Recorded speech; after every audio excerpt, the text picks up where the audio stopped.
Hey, Ben here with Stu in the Lake. So this is a second one. I'm going to leave the first one up, but I went ahead and did the voiceover on this. So this is a sign, and just showing how I go about doing a low relief sign. And I'll talk a little bit more about it as we go through here. So this is going up. A lot of people wanted to hear the voiceover. They wanted to know what the heck was going on. And they said they kept waiting for me to pipe in. And I was just being lazy, and I didn't think there was a lot of information in here, so I didn't do it.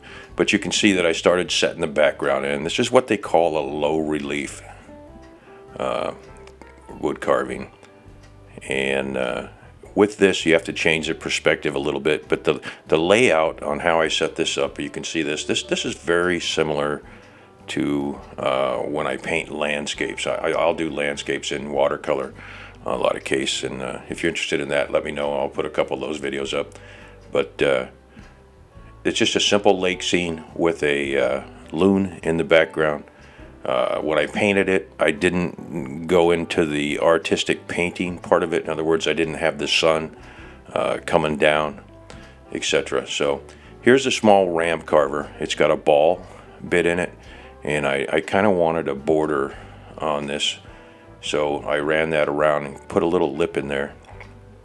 And then the sun, the idea I had with the sun, I did a couple different tone paintings or tones on the sun. But again, this is low relief, meaning that you carve the grooves down in, and nothing is particularly deep or stands out. So I did the round shape of the sun, and then I blended that down in, so that I'm going to leave a lot of these rays standing proud down below. And if you're looking for something that would go with that, it would be kind of like doing the hair on a spirit face or something like this. You'll notice on this, I'm really kind of handicapped without the dust collector. It's annoying. When that gets here, it'll take care of me having to have a paintbrush sitting on my lap. So I'm rounding over the sun. This is a stylistic painting, and it's kind of designed along the lines, if you've ever taken an art class, they'll tell you that you want to work in thirds. So your main subject you need to have that in the center obviously, and the main subject on this being the loon and the lake. And then if you'll notice, I cheated a little bit. The loon is almost centered, but not quite. He's in the bottom 1/3. So they work in 1/3 when you're doing paintings. Center your subject, and then in the frame, they should be in the bottom or the top 1/3. In other words, the top 1/3 in a landscape lake scene like this, or any landscape scene, is typically going to be the horizon. So the top 1/3, top to bottom, divided into 3, should be, in theory, the background. And in this case, when I do paintings of the lake scene, I don't typically put the big pine trees in that are stylized on the left and right, but there will be some branches coming in there, and then there would be some reeds, cattails, something like that up in the front on the foreground, and then the loon would be either on the lower 1/3 or the upper 1/3, if that makes sense.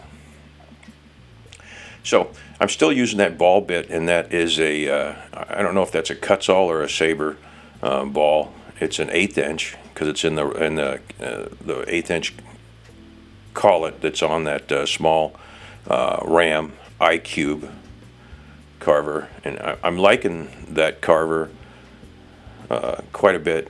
I don't have any complaints with it at all. It is a little bit rougher than the more expensive one, which I'll use a little bit later on. I'm kind of using this just as drawing. I'm taking the background down. There's numerous ways to do that. You saw me doing that with a small chisel, and if you went back, that is one of the original chisels that I've had from way dark ages. And I still like it, but you'll notice I got a new brownstone set, and figured out what that original carver was. I didn't know at the time what the name brand on it was, because it's the first set I ever got. My wife has never mentioned it over the years, on where she got it, but she got it from one of the high dollar mail order catalogs when she first did that. So this is the way on the tree, kind of like you would do a beard or hair. And I'm just kind of doing little things, and I'm running these at 2.5 times the speed. And it comes out kind of neat. You could get away without actually painting this, I think, probably, if you did some stains and got a little bit of the background done in there. This is just part of a sign. So this is the part that's going to hang below a figure 4 post. And then there will be some trees and a little bit more information across the signpost. And the signpost will be carved with corbels and that kind of thing on there. And if I get a chance and think about it when I'm putting that together, I'll show you how I'm doing that. So you can see the tree is not going all the way up. Behind that, on the upper right hand corner, is going to be more sky. And I haven't drawn it in here, but behind the loon will be the horizon line. And then on the horizon line, there is a point later on in this where you can kind of see what's going on, although my editing was a little bit sketchy at the time. So I'm trying to get the tree on the left and the right, and the sun and all that stuff. Those are the main details. And they're going to be proud, and then the background will be a little bit lower. And obviously, down where the letters are at, those will be lower too. So the trick in this is going to be getting the contours correct so that it reads correctly.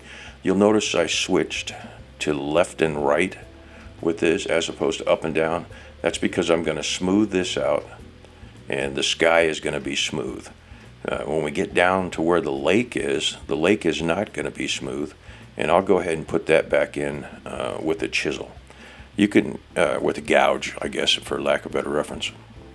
So typically this would have been done with, if you're using hand tools, you would have done this all by hand, slowly, and started to work the background down a little bit, leaving the details proud. And you can see I'm going left and right here, and I'm starting to set up where the water is going to be in that. Now, a lot of times, if you go to buy a sign, if you had this design on your computer to modern days, you could go to a sign maker. They have a CNC router, and depending upon the amount of setup with this, you could have them run you this exact thing if you had the picture drawn out so that they could scan it and put it in their CAD program.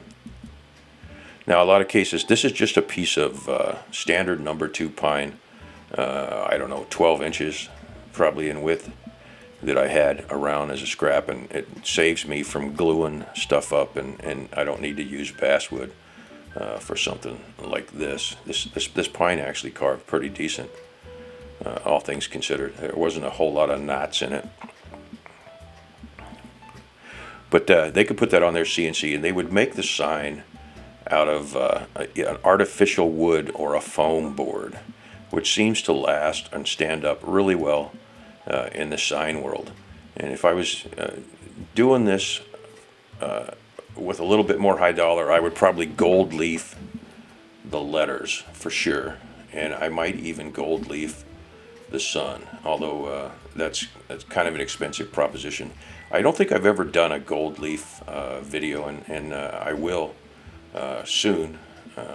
I've got a couple projects that are going to require gold leaf, and I'll show you how to do that with the sizing and that sort of stuff. There's definitely a technique to that. Mine is one that's been developed over the years. It's a little bit different. I use talcum powder or baby powder when I'm setting those up, and I'll show you how that's done at a future date.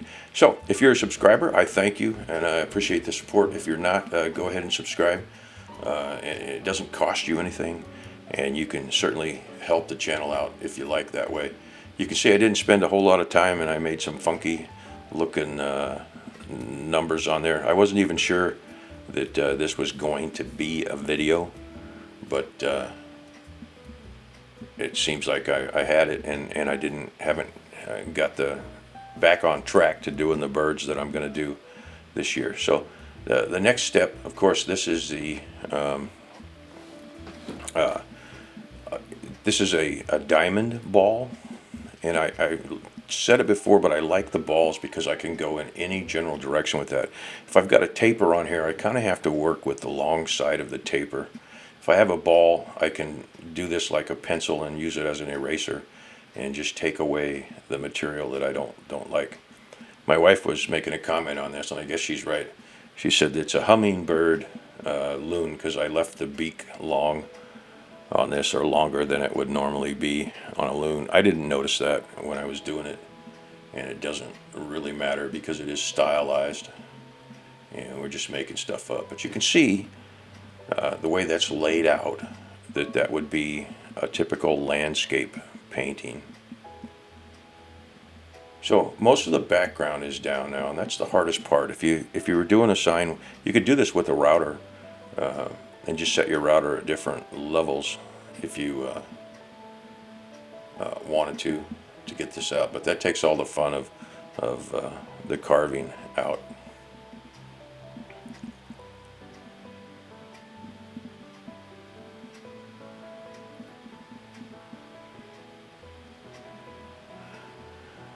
And that's a cuts-all in there, and I'm trying to contour this low relief. And in the low relief, a lot of times you have to figure out where your angles are, and how it's going to be read. So being read meaning how it's going to be looked at. So it'll be looked at from the front. We're dealing with shadows and shadow lines and that sort of thing. When you see when I paint it, some of this may not even be necessary. You could have gotten away with just drawing this sign on the board and painting it. And I paint it with Josonia acrylics, which are the ones that I use and have for years. They're a little bit more pricey, but I can use them. And Rob does the same thing over at Just Carve Rob. We put layers on. So you put a light wash on, then you put another light wash on. If you don't like what it's doing, you can put a wash over that. And if you know anything about painting or studied painting, you know that a lot of the old masters, although they used a paint or a technique called gouache, but what they would do is your skin is basically got a pink undertone, so they would put a red or a pink on a face when they're doing a portrait, and then they would start putting shadows over that and colors over that, and they do that in layers, and we're talking 10, 20, 30 layers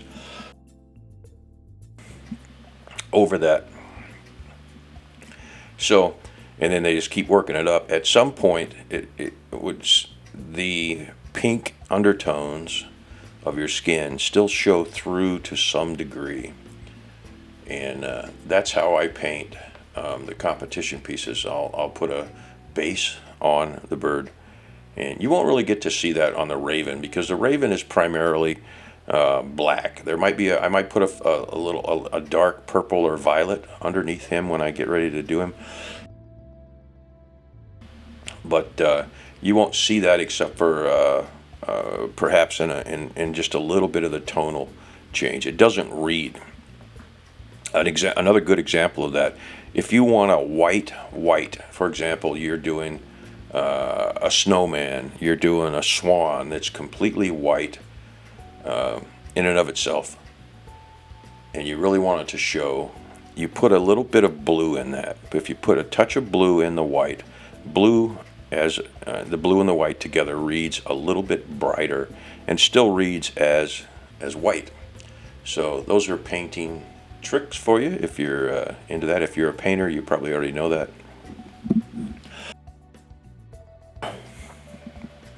And you can see as I'm sculpting this guy's head out, I'm just kind of rounding him over, and I need to fix the back of his head.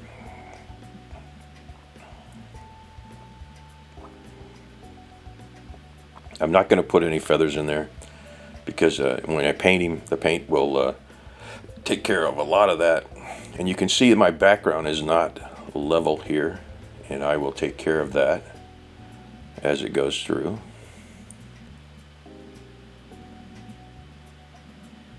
And that is a cuts all medium probably. And now I switch back to a ball.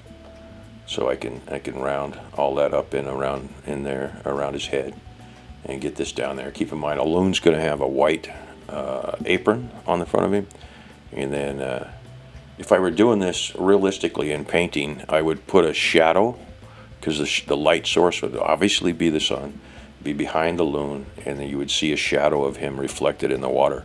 The other thing that you would see if I were painting this, and I didn't put it on this one because it's a sign and it's supposed to be simplistic and stylistic, and it's designed not to be read as a painting per se, but more as a bolder statement in a sign. So you wouldn't want to hang this on your wall because it's a little bit too simplistic, but a sign on a post out front of your house or something doesn't necessarily, and that's my opinion, need to have all those little details in there. So I really kind of like the way this is turning out. It was fun to do. It's very relaxing. I did go back and I didn't film a whole lot of this. I put a lot of highlights in, and these would be stop cuts if you're using a knife or a gouge or a chisel set. And then I'm going to come back and carve the water left to right up to those. And I just put those in and did the burn marks around them so that I could taper the letters. In this case, I'm tapering the bird, and the letters I wanted to stand proud. But the hardest part is to do the background up to those. Now keep in mind, if this is water coming to the loon, so I've got to go left to right when I start doing this, and you'll see that I'm kind of keeping the orientation of that ball left to right so that it doesn't look like I just stamped the bird on there. And I will come back with the chisels and do the same thing. Consequently, the same thing with the sun. I wanted the rays to come down, so I'm working in an arc and cutting the rays in. Now this is a Sabre 3/32, and I went back and drew the trees in. One of the things with trees, you see how I'm kind of working in the middle there, and it's the hardest thing in the world to do. If you're faking a tree doesn't just go left and right on a flat plane. It has branches in the center of it that are going to come out towards you. So they're not going to be long, they're going to be shorter, and they're going to come out right towards you. And then if you're doing a tree, you want to leave parts of the trunk showing. So here I'm starting to put the water in. This is before I got that set off of eBay that I filmed here a week or two ago. And it's one of the original gouges. It's that medium gouge. I really love it. And I'm going right to left with this. And then this is a ruby bit, and I'm just cleaning up the edges. You can see in the background there, I've kind of put the trees in. And again, the hardest thing to do is to keep the orientation straight. So the water goes up to the tree line. You can see the trees in the background. You can see that I'm working left to right on this because the sky is supposed to be smooth. And now you can kind of see what I left on the trees in the background, and you can see the majority of the water has been done with a chisel, which is going to make it read really well when I get it painted.